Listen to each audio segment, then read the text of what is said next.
Turkey, no? Ito, may bago na naman kami i-share sa inyo ni Katornilyo Patrick. Ang naging problema nito, nabuksan na namin, ano? Mga katornilyo, no? Yung naging problema lang ni Sir habang nananakbo, biglang may lumagutok, pumutok. Ito yung dahilan, naputol yung timing belt.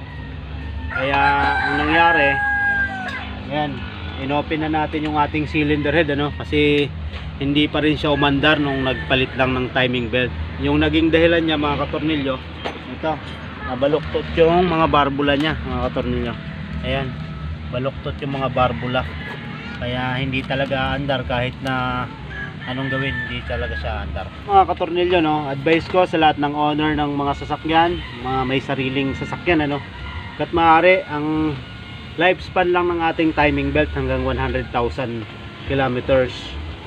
Hanggat maaari, mas maaga-aga pa magpapalit na kayo ng timing belt, mga 80 or 90, kaysa naman sa mas lumaki yung gastos nyo.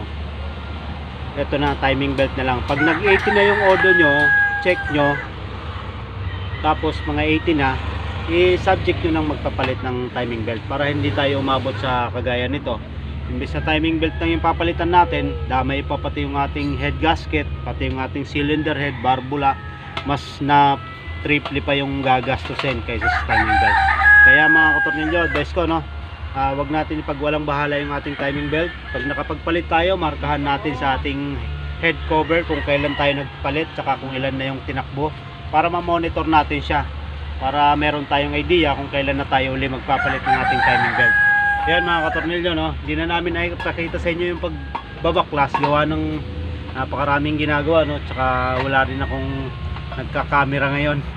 Ayun mga katornilyo, yung sakyan na to, Chevrolet 2005 model. Ito yung naging dahilan niyang ang salarin sa lahat ng naging trouble niya, naging problema ang ating timing belt. Today mga katornilyo, ito na yung ating cylinder head, no? Nakakuha na natin sa machine shop. Kasalukuyang kinakabit pa lang namin, gawa nung naglinis muna kami ng area. Ayun pa yung mga parts na nilinis namin. Ito, dahan-dahan na namin itong kinakabit mga katornilyo. Update ko na lang kayo pagka magpapaandar na tayo. Ayan mga katornilyo, no, maglalagay na tayo ng mga cylinder head bolt natin. Ano lahat yan, bali 10. Paglalagay natin, lagyan natin ng konting lubrication yung ating cylinder head bolt para maganda yung pag-ikot nya, saka yung pag-tight natin mamaya.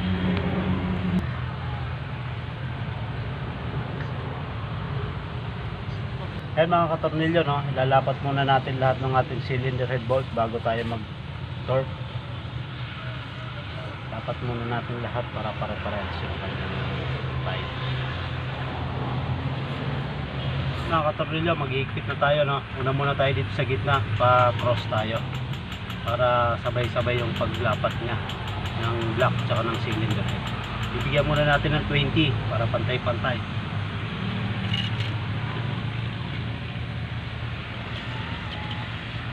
Siya 20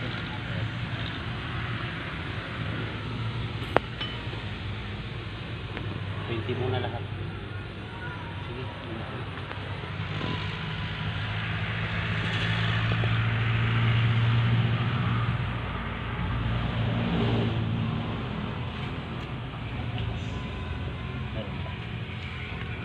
Yan mga katornilyo, no, na i-torque na natin siya ng 20, 40, 60, tapos last torque natin is 80 na.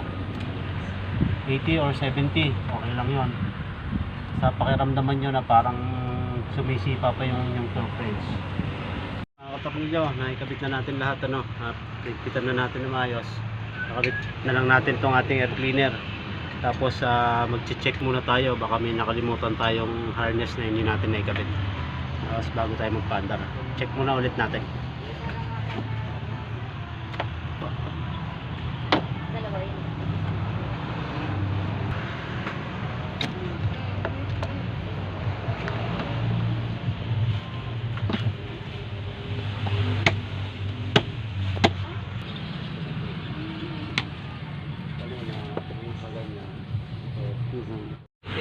Yan mga katornilyo, naisalpak na natin lahat yung ating Chevrolet, no, Optra. Palit tayo ng timing belt, nagpa-replace tayo ng ating cylinder head, palit din ng barbula. Naging dahilan lang ay yung pagkaputol ng timing belt. Bumaluktot yung mga barbula, mga katornilyo, no? Lahat ng barbula bumaluktot.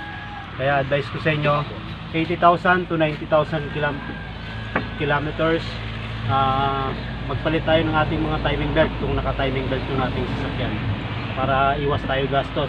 Gaya nito mga katornilyo, naputulan lang, nadamay na lahat yung makina. Kaya malaki-laki na gastos. Ayun mga katornilyo, no? Pinis na tayo. Ito na. Nakakabit na lang ng gulong. Yan si Brad. Kasama natin. Co-mechanic natin. Yan mga katornilyo, magpapa-start na tayo kung ayos yung ating gawa.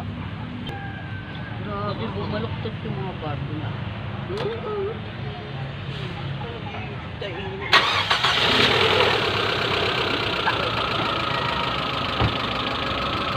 Ayan mga katornilyo, napandar na natin. Ayan, obserbahan na lang natin siya mga katornilyo, no? Saka mag-ano muna tayo ng coolant natin, water system, no?